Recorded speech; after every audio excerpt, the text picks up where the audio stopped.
Good morning, children. Today we are going to continue Geography Lesson 4, Weathering and Soil Formation, Part 6. We have already discussed about the types of weathering in Part 5, that is, we did mechanical weathering, and now we are going to do the second type of weathering, that is chemical weathering. Now pay attention on page 54, chemical weathering.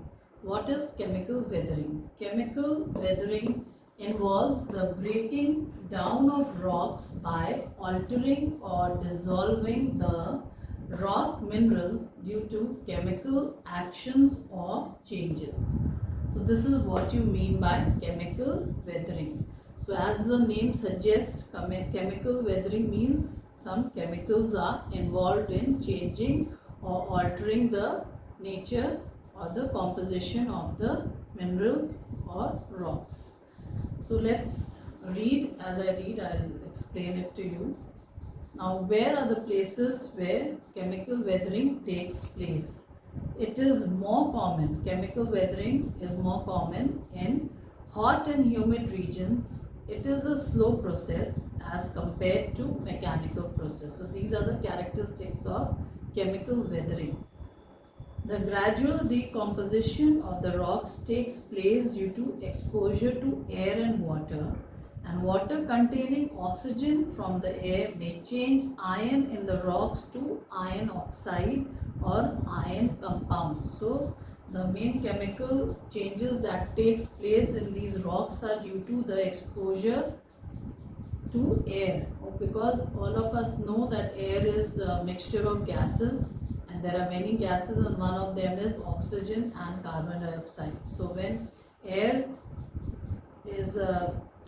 which contains oxygen, it is combined with water, then different reactions and chemical changes takes place in the rocks, and this iron in the rock, it changes into iron oxide or iron compounds. The process of chemical weathering is governed by the following factors. So there are 4 factors of chemical weathering that takes place, that helps in chemical weathering. They are oxidation, hydration, carbonation, and the 4th is solution. So all these help in, they are the agents of chemical weathering. The first one is oxidation. So the word oxidation comes from the word, it is connected to oxygen. So the main agent over here is oxygen for the chemical reactions that takes place in the rock, in the weathering of the rock. So let's see.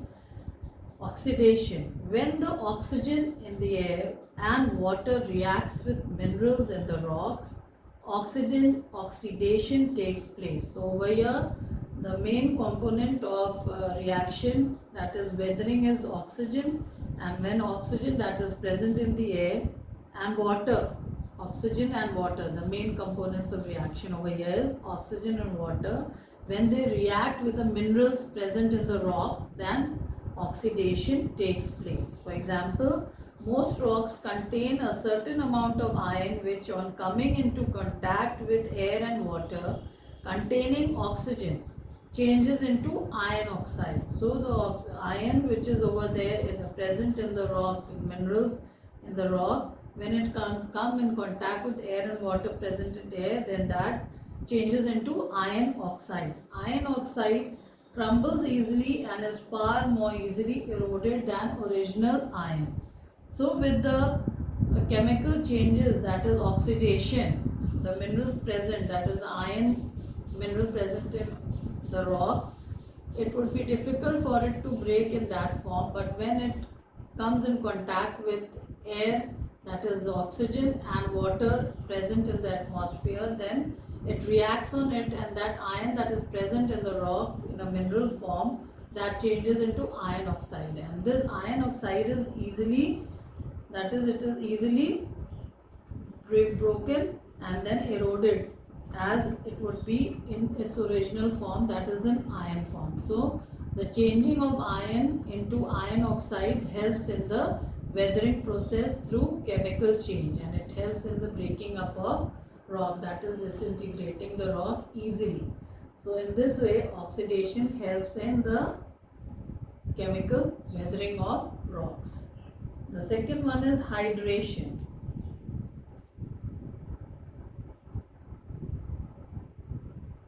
Hydration. The chemical reaction of water with mineral changes the proportion and composition of rocks and minerals. So hydration, again children, hydra, the word hydra is connected with water. So that is why over here the main agent over here is for reaction is water. That is why it is known as hydration. The second factor that is responsible for chemical weathering is hydration, that is reaction with water. So over here the chemical reaction that takes place is through water with the minerals, that is the minerals present in the rock that reacts with water, and it changes the proportion and composition of the rocks and minerals. So with the reaction of water, the chemicals in the present in the rocks, they change their composition and proportion, and in that way the reaction takes place. So some of the examples of hydration where the chemical reaction is due to hydration, that is with water. They have feldspar, a silicate of aluminum absorbs water and becomes a mass of clay or kaolin. So over here feldspar is a rock. When it comes in contact with water, the reaction that takes place is that the silicate or aluminum that is present in it changes into a mass of clay, or also known as kaolin, and whatever is left behind after the reaction, the residue left behind is in a form of sand. That is, it weakens the rock and ultimately the rocks break up. So with this hydration, the reaction of water and the minerals present in the rock, they react and they change the composition and proportion of the rock, and thus helps in breaking it up. The third is carbonation. Again, the word carbonation comes from the word carbon, carbonic acid. So carbonation is the reaction of carbonic acid on minerals. So over here again in the atmosphere we have carbon dioxide, and from that carbon we get carbonic acid, and over here in carbonation this carbonic acid reacts on the minerals present in the rocks. Rainwater, when mixed with carbon dioxide in the atmosphere, forms a weak solution of carbonic acid. So carbonic acid is formed by the mixture of rainwater and carbon dioxide present in the atmosphere, which makes a solution that helps in weakening of the rocks.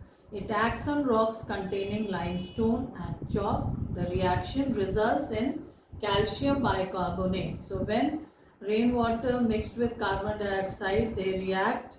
When they mix together, they become carbonic acid. Carbonic acid, when they react on the minerals that is present in the rock, they result in calcium bicarbonate, which is highly soluble and gets easily washed away in solution as it flows through the rocks or seeps below the surface. Weathering of limestone regions in this way gives rise to various landforms like stalactites and stalagmites. So stalactites and stalagmites are a landform. It is a feature which is made up of calcium bicarbonate. It is the deposition of calcium bicarbonate columns. They are columns made of calcium bicarbonate. So they are known as stalagmites and stalactites. The next one is solution. The rainwater, when reacts with the minerals present in the rocks, dissolves them. So over here the main agent of weathering over here for chemical weathering is rainwater. When rainwater, when it comes in contact with the mineral present in the rocks, they dissolve them, and when it seeps below the ground through joints, gaps and crevices, it further dissolves the soluble mineral by forming a solution and separates the insoluble minerals, causing decomposition of rocks. So over here the main factor which is responsible for chemical weathering is the solution. That is a solution made up of rainwater. When the rainwater reacts with the minerals present in the rock, and when this rainwater gets into the rocks, joints, gaps or crevices, that is cracked, they go inside and they react with the minerals that dissolve with the rainwater, and gradually over a period of time this rainwater, they react with the minerals, and in due course of time it helps in decomposing the rock or disintegrating them, and ultimately breaking the rocks again into smaller pieces as a part of chemical weathering. The brackishness in water of the well is the result of solution of minerals. So brackishness over here is the salty, dirty water that is present with an unpleasant taste, which we get from the well water at times. This is because of the solution, that is the solution of the rock that is inside the well, that mineral part inside the well, that when it dissolves with the water in the well, then we get that brackish taste. So that is actually the soluble minerals of the rock that is present inside the water of the well. So that is why, this is the reason why we get that brackish water inside in the well. So these are the 4 factors which is responsible for chemical weathering, which we have discussed, children. That is oxidation, hydration, carbonation and solution. So with this we complete the different types of weathering. The different types of weathering which we have learnt is mechanical, chemical, and now in the 7th part we are going to discuss about the biological weathering. I hope you have understood. Thank you and take care.